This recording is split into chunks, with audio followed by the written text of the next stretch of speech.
শহীদ পরিবারের যারা সদস্য ছিল তারা এই ক্যাম্প আজকে উদ্বোধন করেছে, আমি কৃতজ্ঞতা জানাই তাদেরকে। এবং নন্দীগ্রামে সাধারণ মানুষ যখন ফোন করে আমি তখনই ঠিক করেছিলাম আজকে আমাদের এই ক্যাম্পের শুভ সূচনা হলো। আগামী 15 দিন এই ক্যাম্প চলবে, খালি সরস্বতী পুজোর দিন একদিন বন্ধ থাকবে, 23শে জানুয়ারি।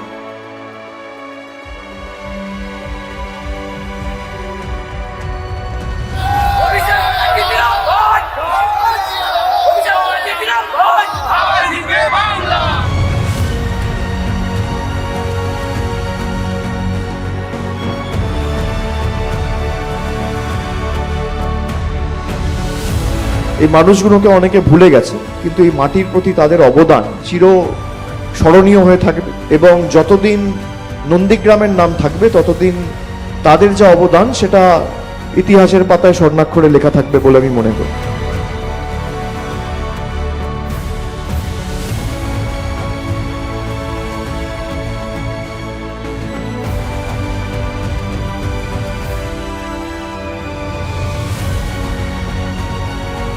সেবাশ্রয় চলবে এবং আগামী দিন মানুষ যদি চায়, মানুষ যদি সুযোগ দেয় তৃণমূল কংগ্রেসকে কাজ করার, সেবাশ্রয় প্রতি বছর নন্দীগ্রামে হবে, কারণ বুকের পাঁটা থাকলে আটকে রাখা।